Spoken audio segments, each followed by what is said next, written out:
దావీదు రచించిన 17వ సంకీర్తన ఉత్తర ప్రత్యుత్తరముగా చదువుదాం. దావీదు రచించిన 17వ సంకీర్తన. యెహోవా, న్యాయమును ఆలకించుము, నా మొర అంగీకరించుము, నా ప్రార్థనకు చెవియొగ్గుము.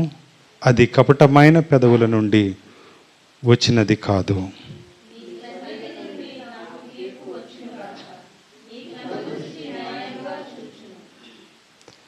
రాత్రి వేళ నీవు నన్ను దర్శించి నా హృదయమును పరిశీలించితివి, నన్ను పరిశోధించితివి. నీకు ఏ దురాలోచనయు కానరాలేదు. నోటి మాట చేత నేను అతిక్రమింపను.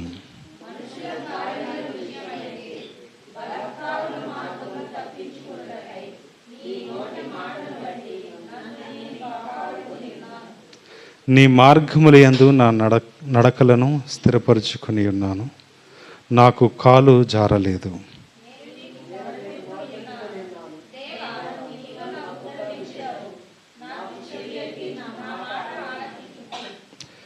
నీ శరణు చూచిన వారి మీదకి లేచి వారి చేతిలో నుండి నీ కుడి చేత రక్షించువాడా.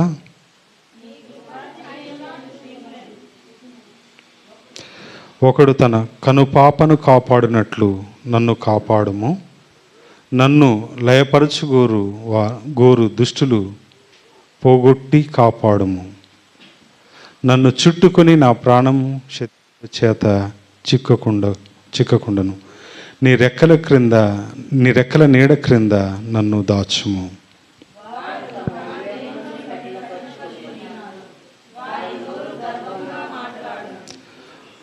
మా అడుగు జాడలను గుర్తుపట్టి వారిప్పుడు మమ్మను చుట్టుకొని ఉన్నారు.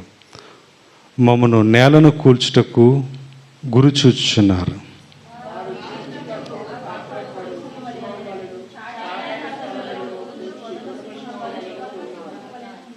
యెహోవా, లెమ్ము, వాణ్ణి ఎదుర్కొని వాణ్ణి పడగొట్టుము. దుష్టుల చేతిలో నుండి నీ ఖడ్గము చేత నన్ను రక్షింపుము.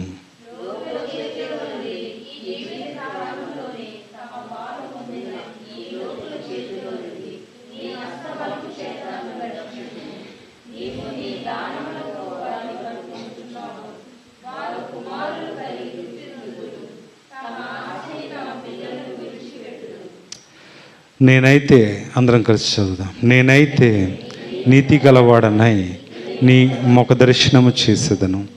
నేను మెలుకున్నప్పుడు నీ స్వరూప దర్శనముతో నా ఆశను తీర్చుకుందును. దేవునికి స్తోత్రం. తలలు వంచండి, కళ్ళు మూసుకుని చిన్న ప్రార్థన చేద్దాం. దేవా, దీవించండి. ఈ ఉదయకాల సమయంలో నీ మాటలను మేము ధ్యానించబోచుండగా మీ పరిశుద్ధాత్మ శక్తి సహాయములు మీరు మాకు తోడుగా దయచేయమని, వినుచున్న ప్రతి హృదయాన్ని మీరే తాకమని యేసు క్రీస్తు నామమున ప్రార్థించి వేడుకుంటున్నాను తండ్రి, ఆమేన్. ప్రియమైనటువంటి దేవుని బిడ్డలారా, భక్తుడైనటువంటి దావీదు ఆయన శ్రమలను గూర్చి, ఆయనకున్నటువంటి కష్టాలను గురించి, ఆయన శత్రువులు ఎట్లా ఆయనను చూచినప్పుడు మరి దూషిస్తున్నారు, వారి మనస్సులు ఏమనుకుంటున్నారు, వారు ఎలాంటి నాశనము కోరుకుంటున్నారో ఈ మాటలన్నీ ఈ అధ్యాయంలో మనం చూస్తున్నాం. ఎట్లా అంటే వారు చాలా దారుణమైనటువంటి మాటలు మాట్లాడుతున్నారు. కపటమైనటువంటి పెదవుల నుండి వాళ్ళు అంటున్నారు. కాబట్టి నా మొరను ఆలకించు ప్రభువా, నా మొరకు నువ్వు చెవియొగ్గు ప్రభువా. 9వ వచనం అంటాడు కదా, ఒకడు తన కనపాపను కాపాడునట్లు నన్ను కాపాడము. నన్ను లయపరచగోరు దుష్టులను పోగొట్టి కాపాడము. నన్ను లయపరచు దుష్టులు కొంతమంది ఉన్నారు, కాబట్టి వారిని లయపరచు, వాళ్ళ నుండి నన్ను కాపాడు. నన్ను చుట్టుకొను నా ప్రాణ శత్రువుల చేత చిక్కకుండను. నీ రెక్కల క్రింద నన్ను ఏం చేయంటే భద్రపరచు, కాపాడు. దేవునికి స్తోత్రం. ఈ ప్రార్థన మనమందరము ప్రతి ఒక్కరము చేయాల్సినటువంటి వారమై ఉన్నాం. దుష్టత్వం నుండి నువ్వు నన్ను కాపాడు, దుష్టుని నుంచి నువ్వు నన్ను కాపాడు. ఈ లోకములో భయంకరమైనటువంటి మనుష్యుల నుండి నువ్వు నన్ను కాపాడు అని చెప్పి ప్రతి ఒక్కరము మనము మరి దేవునికి మొరపెట్టవలసినటువంటి వారమై ఉన్నాం. దేవునికి స్తోత్రం. ఈ రోజుల్లో ఎవరిని నమ్మడానికి లేదండి. వింటున్నారా? ఎవరిని కూడా ఈయన మా ఊళ్ళు లేక మా ఇది అని చెప్పి వాళ్ళని ఆశ్రయించడానికి వీల్లేదు. ఎందుకంటే లోకం అట్లా మారిపోయింది. లోకంలో ఉండేటటువంటి పరిస్థితులు అట్లా మారిపోయారు. ఎవరు మనవారో కాదు, ఎవరు శత్రువులో తెలియదు. అప్పుడప్పుడు మా అమ్మగారికి ఫోన్లు వస్తూ ఉంటాయి, మీరు ఫలానా వ్యక్తికి మీరు జామీనుగా ఉన్నారు, 1,50,000 2 లక్షలు ఆయన తీసుకున్నాడు, మీరు కడతారా ఆయన కట్టిస్తారా అని చెప్పి ఫోన్లు వస్తూ ఉంటాయి. ఏమండి, ఎంత దారుణం అండి. ఎవరో తెలియదు, ఎక్కడి నుంచో చేస్తారో తెలియదు. కాబట్టి ఇలా మనుషులంతా ఏమైపోయారని అంటే స్వలాభం కోసం, ఆస్తి కోసం, సంపద కోసం, లేకపోతే ఇహలోకపరమైనటువంటి వ్యామోహాల కోసం, ఎదుటి వారిని బలి చేయడం కొరకు, ఎదుటి వారిని వాడుకోవటం కొరకు వారు అనేక రకాలైనటువంటి కుయుక్తులు, ఉచ్చులు పన్ని వాడుతున్నటువంటి పరిస్థితులు. ఈ మధ్య బాగా వైరల్ అవుతున్నటువంటి వీడియోలు కొన్ని మనం చూస్తున్నాం. దేశద్రోహం కింద కొంతమంది ప్రపంచాన్ని చూపించేటటువంటి యూట్యూబర్లు వాళ్ళు ఏమైపోయారు అన్నట్టు దేశాన్ని అమ్మేసేటటువంటి స్థితికి వారు వచ్చారని భయంకరమైనటువంటి వార్తలు వింటున్నాం. వీళ్ళు మనవారు అనుకున్నాం, మనతో ఉండేటటువంటి వారు అనుకున్నాం, మన దేశస్తులు అనుకున్నాం. కానీ అలాంటి వారు కారువారు. ప్రియమైనటువంటి దేవుని బిడ్డలారా, అందుకనే ఎవరి హృదయంలో ఎలాంటి కుటిలమైనటువంటి ఆలోచనలు ఉన్నాయో ఎవరికి తెలియదు. అందుకనే దావీదు అంటున్నాడు, నువ్వు నన్ను కాపాడు ప్రభువా, నువ్వు నన్ను సంరక్షించు ప్రభువా, నువ్వు నన్ను కాపాడితే కానీ నేను భద్రపరచబడలేను. అందుకనే నన్ను లయపరచగోరువారు దుష్టులను పోగొట్టి వారిని ఏం చేయి కాపాడుము, వాళ్ళని పోగొట్టి నన్ను కాపాడుము, నన్ను చుట్టుకొను, నా ప్రాణ శత్రువుల చేతిలో నన్ను చిక్కకుండకుండా నువ్వు నన్ను ఏం చేయి కాపాడు. దేవునికి స్తోత్రం.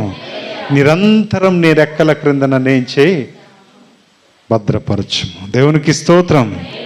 దాచుము. అందుకనే ప్రియమైనటువంటి దేవుని బిడ్డలారా, కొంతమంది ఇంకెట్లా ఉంటారట, 11వ వచనం, మాడుగు జాడలను గుర్తుపట్టి వారిప్పుడు మమ్మను చుట్టుకొని ఉన్నారు, మమ్మను నేల కూల్చుటకు గురి చూచుచున్నారు. శత్రువులు ఎట్లున్నారట, అవకాశం ఎప్పుడు దొరుకుద్దా, ఎప్పుడు వాళ్ళని కూల్చేద్దామా, ఎప్పుడు వాళ్ళని లయం చేద్దామా, ఎప్పుడు వారి సంగతి చూద్దామా అని చెప్పి నిత్యం వారు గురి పెట్టుకొని రెడీగా ఉన్నారట. ఏది, బోర్డర్ల దగ్గర తుపాకులు ఏ రీతిగా అయితే సైనికులు గురి పెట్టుకుని ఉంటారో శత్రువు నీ మీద ఎప్పుడు కూడా గురి పెట్టుకుని ఉన్నాడు. శత్రువు అంటే మీ పక్కింటి వాడు కాదు, శత్రువు అంటే మీ పగస్తులు కాదు, శత్రువు అంటే మరెవరో కాదు, కానీ ఇహలోక సంబంధమైనటువంటి దుష్టత్వం నిన్ను వాడుకోవడానికి, నిన్ను పడగొట్టడానికి, నిన్ను చెరపటానికి, నీ ఆత్మీయ జీవితాన్ని పారద్రోలడానికి ఆయన గురిపెట్టుకుని రెడీగా ఉన్నాడు. నువ్వు ఏ వలలో పడతావో ఆయన రెడీగా ఉన్నాడు. ఈ మధ్య సుత్తి కూడా వస్తుంది కదా, వీడు మనకు చిక్కాడు అని చెప్పి. ఏ కాలు ఎత్తినా ఎవరు పడితే వాళ్ళు నమ్మి మీరు డబ్బులు వేయకండి అకౌంట్లలో అని చెప్పి చెప్తున్నారు. అంటే ఒక సైబర్ నేరగాలు ఏ రీతిగా అయితే నువ్వు వల పెట్టుకుని ఉన్నారో, దుష్టత్వం దుష్టుడు కూడా నిన్ను ఏం చేస్తున్నాడంటే వల పెట్టుకుని రెడీగా ఉన్నాడు. ఏమండి, ఈ వల తప్పించుకున్నావు, మరో వల తప్పించుకున్నావు, ఇంకో వల ముందుంది. కాబట్టి ప్రియమైనటువంటి దేవుని బిడ్డలారా, వీటన్నిటిలో నుంచి తప్పించబడాలి అంటే నువ్వేం చేయాలి? దేవుని సన్నిధానంలో ఎడతెగని స్నేహం, ఎడతెగని ప్రార్థన జీవితం నువ్వు కలిగి ఉండాలి. దేవునికి స్తోత్రం. యోసేపు దగ్గర అంతటి పోతీఫర్ యొక్క ఆస్తి అంతా ఆయన ఆధీనంలోనే ఉంది. ఇల్లుంది, ఆస్తులున్నాయి, బంగారం ఉంది, ధాన్యం ఉంది, భూములున్నాయి, అన్నీ ఉన్నాయి. ఆయన భార్యకు ఒక కుటిలమైనటువంటి ఆలోచన వచ్చింది. ఇన్నిటి మీద అధికారి కదా, ఆయనేమో పట్టించుకోవట్లే, భర్త ఏమో పట్టించుకోవట్లే, అది ఈయనైతేనే బాగుంటుంది కదా అని అనుకున్నదా. పోతీఫర్ వచ్చి కేవలం తింటున్నట్టు పడుకుంటున్నాడు తప్ప ఈ ఆస్తి అంత ఉందా లేదా పోయిందా అసలు ఆయనకేమీ కూడా తెలియదు. అలాంటి పరిస్థితుల్లో ఆమె ఒక ప్లాన్ వేసింది. ఏమండి? ప్లాన్ వేసి పట్టుకుందాం అనుకున్నది. కానీ ఆయన అంటాడు కదా, నా యజమానుడు సమస్తాన్ని అప్పగించాడు కానీ నిన్ను కాదు. దేవునికి స్తోత్రం. ఎంత గొప్ప మాట అది. నిన్ను నన్ను అప్పగించలేదు, నువ్వు నాకు అసలు మీరు నా యజమానురాలు అని చెప్పి ఆమె నుంచి, ఆ పాపం నుంచి పారిపోవటానికి ఇష్టపడ్డాడు తప్ప పాల్గొనటానికి ఇష్టపడలే. ప్రియమైనటువంటి దేవుని బిడ్డలారా, ఆ పాపాన్ని జయించగలిగాడు కాబట్టే ఆయన ఐగుప్తు దేశానికి ప్రధాని అయ్యాడు. దేవునికి స్తోత్రం. మరి ఈరోజు ఏ పాపాన్ని జయించలేకపోతున్నాం, ఏ పదవి దేవుని దగ్గర పొందుకోలేకపోతున్నాం. ఏమండి? నువ్వు ప్రార్థన పరుడువా? కాదు. భక్తి పరుడువా? కాదు. ఏ విషయంలో కూడా మనం దేవుని కొరకు గట్టిగా నిలబడినటువంటి వారము కాదు. అందుకనే దుష్టుడు మనల్ని ఈజీగా పడగొట్టడానికి ఆయన ప్లాన్లు వేస్తున్నాడు. దేవునికి స్తోత్రం. ప్రియమైనటువంటి దేవుని బిడ్డలారా, వీటిలో జయించాలి అని అంటే మనం ఏం చేయాలి అని అంటే 13వ వచనం చూడండి, 12వ వచనం. వారు చీల్చుటకు ఆతురత పడు సింహం వలె చాటైన స్థలములలో పొంచు కొదుమ సింహం వలెను ఉన్నారు. యెహోవా లెమ్ము, వాణ్ణి ఎదుర్కొని వాణ్ణి పడగొట్టుము. దేవునికి స్తోత్రం. ఎట్లున్నారటండి? వాళ్ళు కాపలా కాసి సింహం ఏ రీతిగా అయితే పొదచాటు నెక్కుంటుందో వేటాడటం కొరకు, ఈరోజు దుష్టుడు కూడా మనల్ని వేటాడటానికి సిద్ధంగా ఉన్నాడు. అర్థమవుతుందండి? కాబట్టి దుష్టత్వాన్ని మనం తప్పించుకునేటటువంటి వారంగా ఉండాలి. దేవునికి స్తోత్రం.